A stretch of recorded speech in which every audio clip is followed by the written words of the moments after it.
Meu nome é Ricardo Antônio, eu sou médico responsável do setor de sorologia do Banco de Sangue do Hospital Israelita Albert Einstein, e hoje a gente vai conversar um pouquinho sobre a segurança na transfusão do sangue com o teste NAT. A aula vai estar separada em alguns capítulos. O primeiro capítulo é a introdução, onde eu vou falar um pouquinho sobre alguns conceitos básicos. Em seguida, sobre o ciclo do sangue, como que é o fluxo dentro do banco de sangue, o fluxo desde a doação até a transfusão. Sobre testes sorológicos, que é o próximo capítulo, vou especificar um pouquinho os testes que são realizados no banco de sangue, a importância e os tipos de testes que são obrigatórios a gente realizar aqui no Brasil. A seguir, eu vou falar sobre a importância da detecção do HIV, do HCV e do HBV aqui no Brasil e quais os testes que estão disponíveis para essa realização, e terminar, por fim, a aula, sendo o último capítulo, um pouco as conclusões da aula. Vou passar agora, então, para o primeiro capítulo, que seria a introdução, onde eu vou colocar alguns conceitos básicos em relação à aula. O primeiro item que eu gostaria de falar é em relação à segurança transfusional. O que é a segurança transfusional? Por que isso é importante? A segurança transfusional é um conjunto de medidas qualitativas e quantitativas que visam proporcionar um menor risco tanto para o doador como para o receptor, que seria, no caso, o paciente. Então, quando a gente está conversando sobre segurança transfusional ou segurança da bolsa de sangue em relação ao processo transfusional, é importante focar em dois pontos. O primeiro ponto é a segurança de quem vai fazer essa doação, é verificar se essa doação é segura para aquele indivíduo, se ele pode realizar isso, e no segundo momento passar para a segurança de quem vai receber esse sangue. É eu criar critérios, desenvolver situações que entra a definição, que são as medidas qualitativas e quantitativas para que aquela transfusão, aquele sangue ministrado seja o mais seguro possível. Isso é extremamente importante dentro do fluxo do sangue, da doação de sangue, porque é extremamente importante eu estabelecer um equilíbrio entre a segurança, que é o que eu estou objetivando, ou seja, a segurança da transfusão de sangue, e em relação ao estoque. Por que isso é importante? Porque se eu exagerar demais, se eu criar critérios extremamente rígidos em relação à segurança desta doação de sangue, pensando no receptor, pode ser que eu crie condições que não são compatíveis com a manutenção de um estoque adequado para suprir o paciente. Então não adianta eu agregar uma segurança extrema, sendo que eu nunca vou conseguir disponibilizar produtos em quantidade suficiente para atender a demanda do meu hospital. Então é extremamente importante existir um equilíbrio entre o que você quer de segurança, que seja razoável, aceitável e lógico, traga segurança, mas que também isso permita você manter estoques adequados de sangue. Em relação ao próximo item, que é, na verdade, o tema da aula, é em relação ao teste NAT. O que é o teste NAT? Vem a denominação da língua inglesa, que é o teste do ácido nucleico. O que é esse teste? É a detecção direta do material genético do agente, ou seja, do vírus. Existem dois tipos de testes, que a gente vai falar um pouco mais na frente. Na verdade, são testes para detecção de anticorpo e antígeno. É uma forma, principalmente a detecção de anticorpo, uma forma indireta de você detectar se a pessoa entrou em contato com o vírus, que é o nosso foco aqui.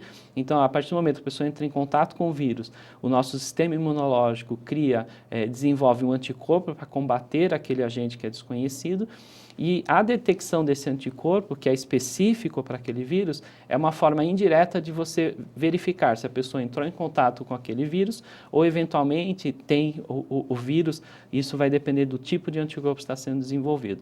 Uma outra forma de você verificar se a pessoa tem esse vírus que a gente está tentando detectar são os testes de ácidos nucleicos.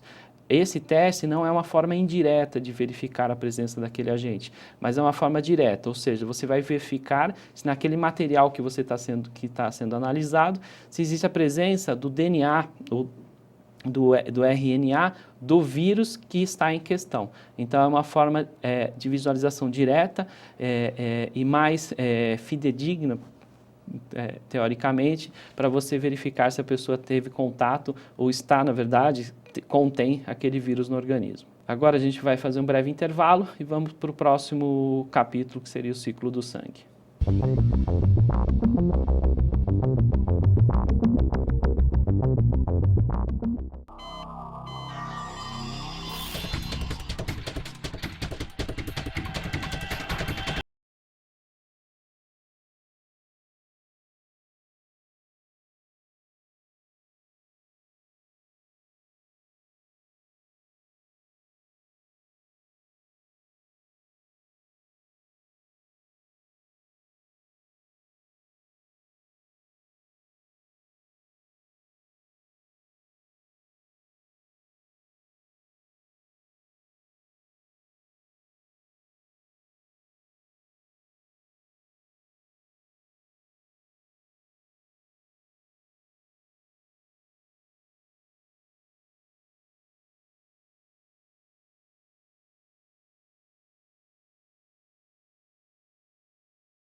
Tanto na segurança desse doador, como eu falei anteriormente, como na segurança de quem vai receber esse produto.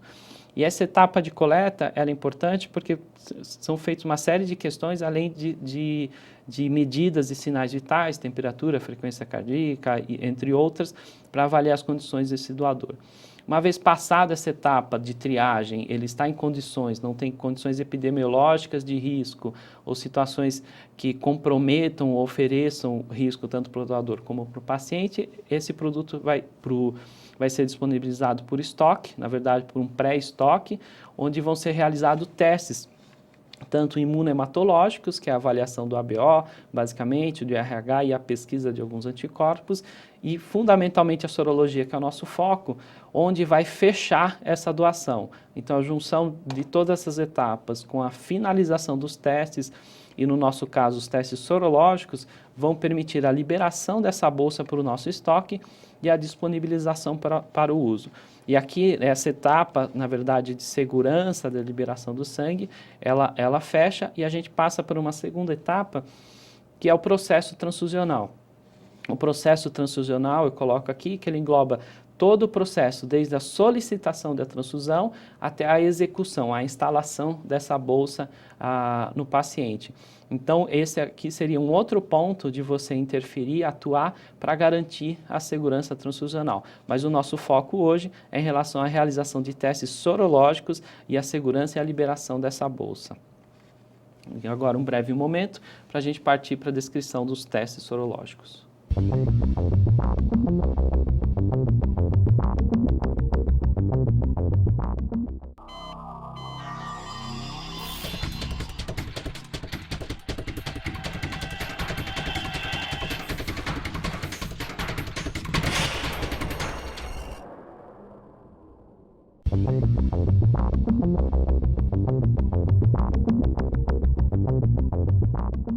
A próxima etapa que a gente vai abordar são os testes sorológicos propriamente ditos.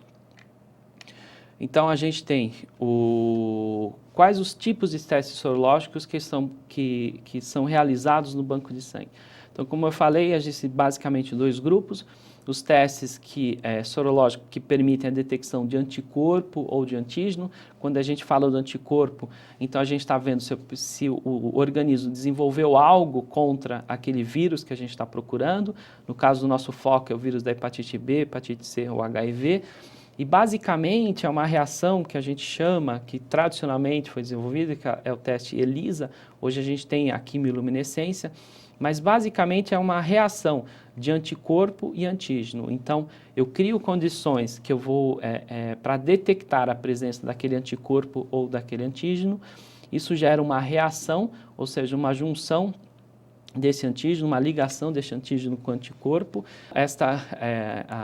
A reação ela vai ser evidenciada através da liberação ou alteração da cor da placa. Então, você tem mudanças de cor que permite você detectar um resultado como positivo ou negativo, ou, na verdade, a emissão de luz ou outras situações que permite que o equipamento, ou de forma manual ou de forma automatizada, você detecta aquela reação. Então, o princípio da reação é a ligação do antígeno do anticorpo. Você detecta aquele anticorpo que você está buscando e, de alguma forma, você revela aquela reação e você evidencia se aquele anticorpo que você está procurando, ele existe ou não naquele material pesquisado. E uma segunda forma de você detectar, que é o nosso foco, são os testes de biologia molecular. Como eu falei, esses testes visam a detecção direta do material genético daquele vírus, que é o RNA ou o DNA. Como que é o princípio dessa reação? Você vai tentar detectar um segmento específico daquele material genético, seja DNA ou RNA. Você faz uma amplificação, na verdade, então você detecta o que você quer, você aumenta a quantidade daquele material, fazendo cópias e duplicando de uma forma exponencial, e depois, finalmente, você vai fazer a detecção, a revelação daquela reação, que a gente vai ver no próximo slide. Então, basicamente, você tem um DNA-alvo, que na verdade é uma sequência-alvo que você é específica daquele agente, daquele vírus. Você faz uma ligação onde você permite, você reconhece aquele segmento. A partir daquele momento do reconhecimento, você começa a amplificar essa situação, ou você começa a gerar cada vez mais cópias daquele segmento-alvo e, por fim, de uma forma bem resumida, você tem uma grande quantidade daquilo que você está procurando, que você replicou, e isso permite que você reconheça naquele material o seu alvo. Então, de pequenas quantidades, daí que vai a sensibilidade desse método, então, e a especificidade. Então, o objetivo inicial é você detectar um segmento específico do DNA ou do RNA de um vírus. Você amplifica, gera uma grande quantidade de cópias e permite a detecção, e permitindo um resultado final positivo ou negativo, que seria a detecção ou não daquele vírus que você está procurando. E quais são as diferenças básicas dos testes sorológicos? Então, como eu falei, a gente tem dois testes. Aqui é um pouquinho da evolução dos testes.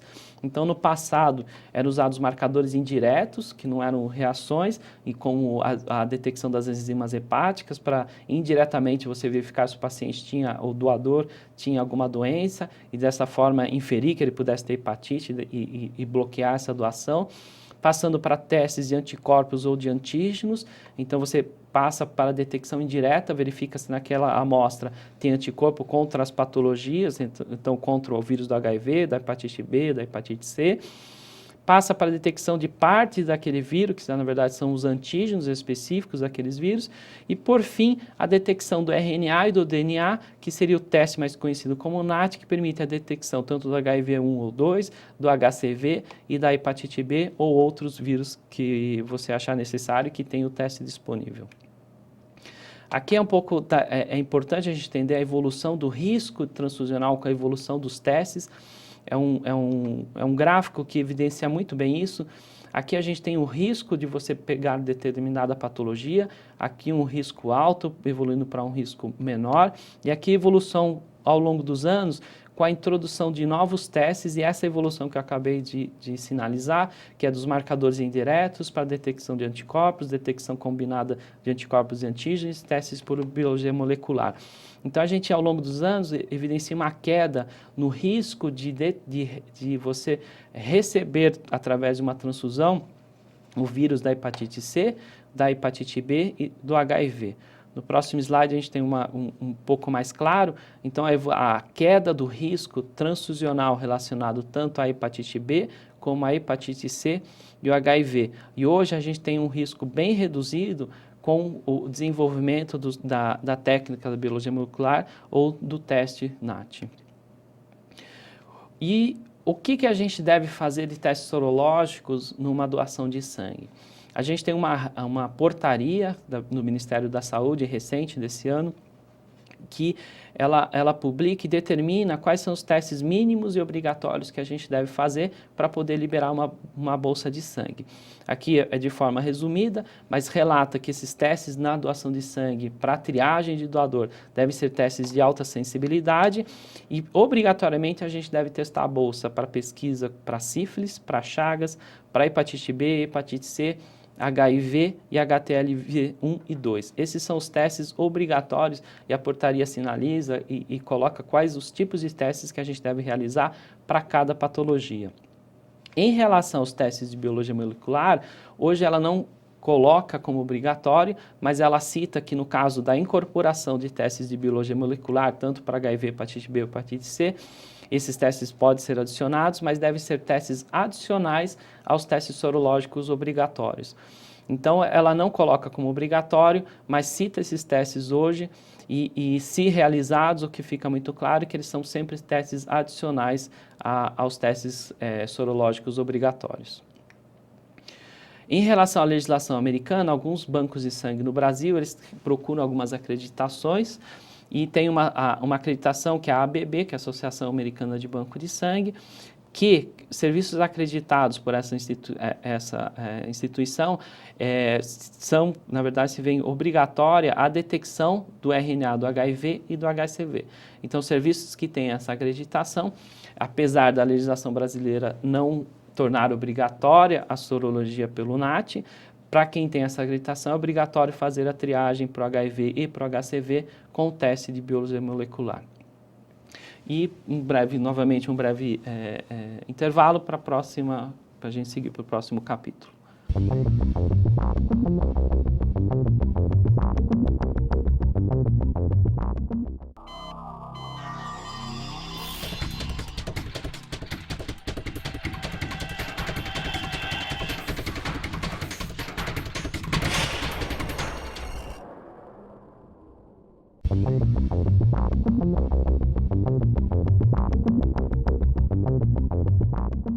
Agora a gente vai abordar um pouco sobre a importância da detecção do teste do vírus do HIV, da hepatite C e da hepatite B.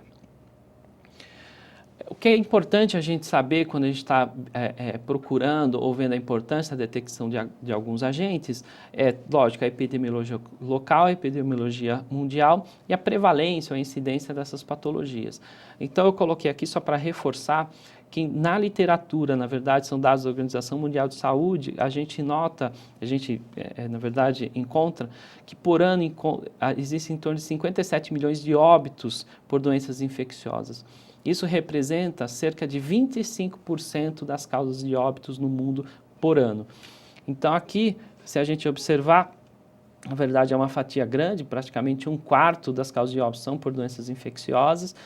Aqui está incluído o HIV, a hepatite B e a hepatite C, e outros agentes, que no caso do Brasil também são importantes, como a dengue.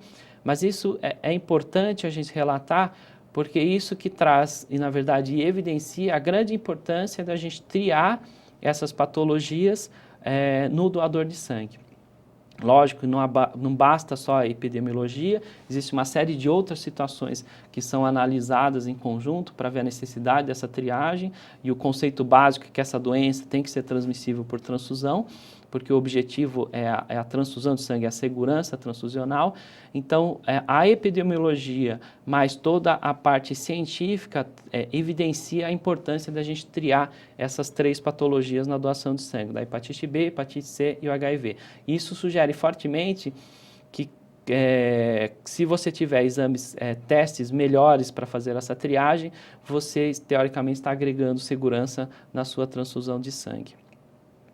Aqui eu vou passar por alguns trabalhos científicos, são publicações internacionais, que relatam a importância da realização com foco agora nos testes de biologia molecular. Esse aqui é o primeiro trabalho publicado em 2010, que foi realizado nos Estados Unidos, que evidencia a prevalência, a incidência e o risco residual tanto do HIV e da hepatite C em doadores nos Estados Unidos, após a introdução do teste de ácido nucleico. É um estudo importante pela quantidade, pelo total de amostras analisadas. Então, nos Estados Unidos, a introdução do NAT ocorreu em 1999. Esses dados foram selecionados de 99 a 2008, com um total de 66 milhões de doações de sangue.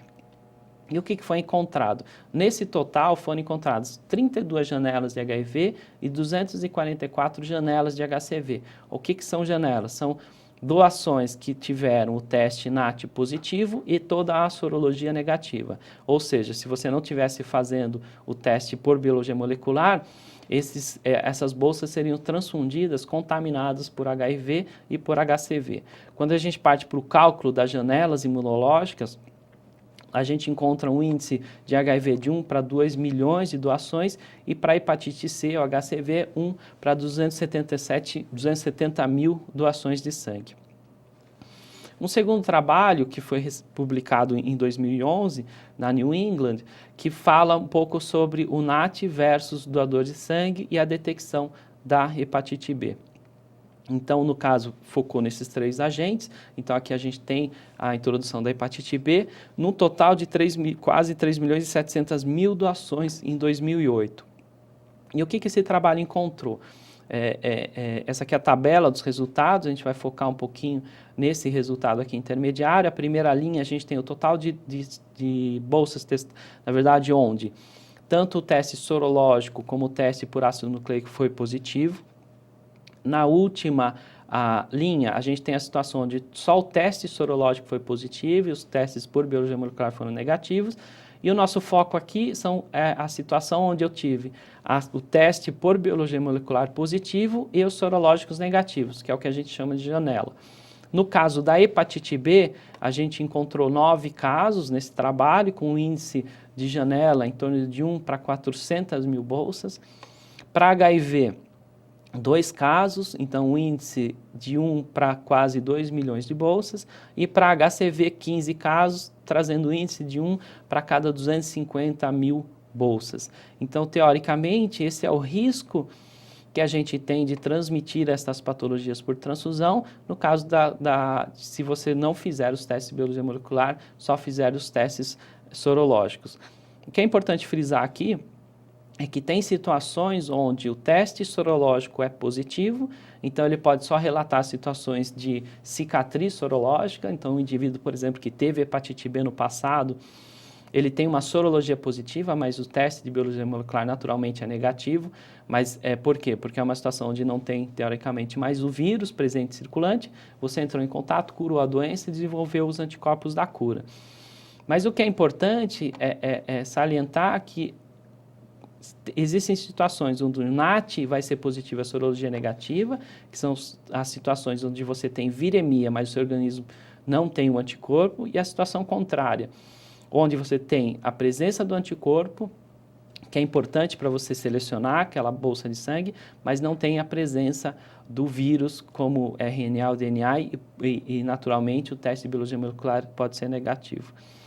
Um terceiro trabalho também que tem uma grande amplitude pelo total de doações analisadas, que vai verificar também o resultado do NAT versus doadores de sangue na triagem desses doadores.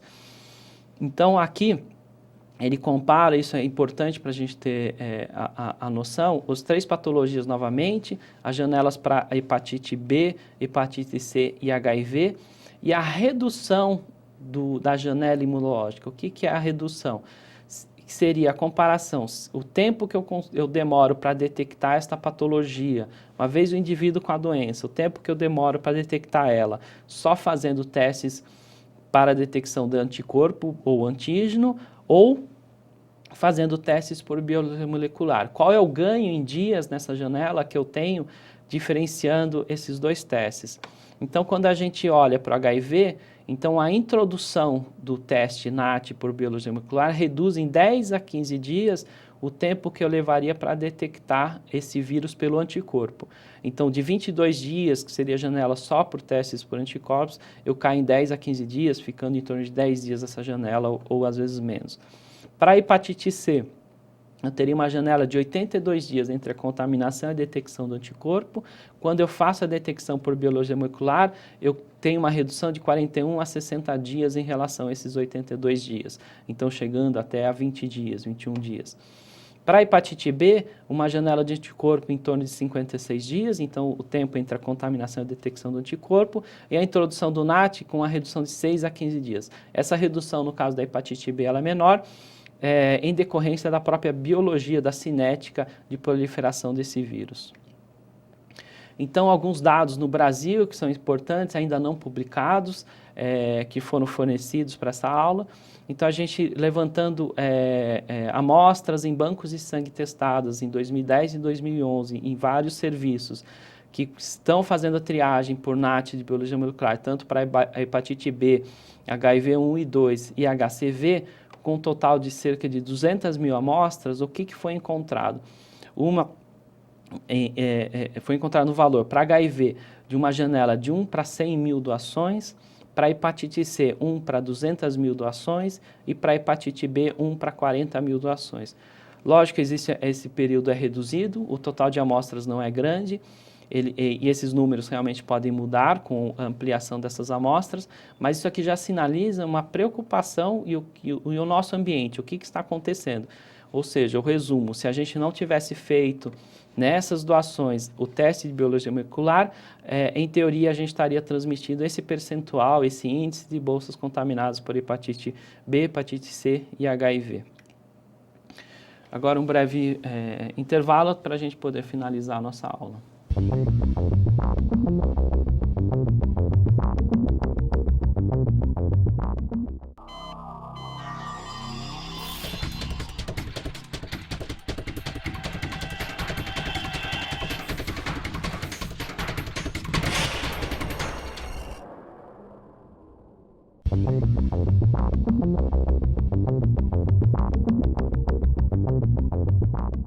Então, para a gente poder concluir a nossa aula, um breve resumo, colocando os dois pontos principais que a gente acabou de ver na nossa aula, e que eu coloco aqui como recados. O que é? Que a combinação da sorologia e da biologia molecular é extremamente importante para garantir a segurança transfusional. Ou seja, não adianta você só focar ou em sorologia, no teste de detecção de anticorpo antígeno, com os melhores testes disponíveis, ou só fazer a biologia molecular. Então, eu vou trocar o meu teste sorológico por teste de biologia molecular. Hoje não existe evidência científica na literatura provando que um teste de biologia molecular vai substituir o teste sorológico. Mas as evidências mostram que a combinação desses dois métodos é extremamente importante para você aumentar a sua segurança transfusional. E o que é extremamente, o recado final é que hoje, a gente está certo disso, existem evidências científicas em relação a isso, que o uso do NAT, ou seja, o teste de biologia molecular para detecção do HIV, da hepatite B, da hepatite C, é importante para a redução da janela imunológica e, consequente, melhora da sua segurança transfusional. Bom, era isso que eu tinha para dizer. Só reforçando esses dois últimos recados em relação à segurança transfusional e da segurança com a incorporação do NAT, e queria agradecer a oportunidade. Muito obrigado.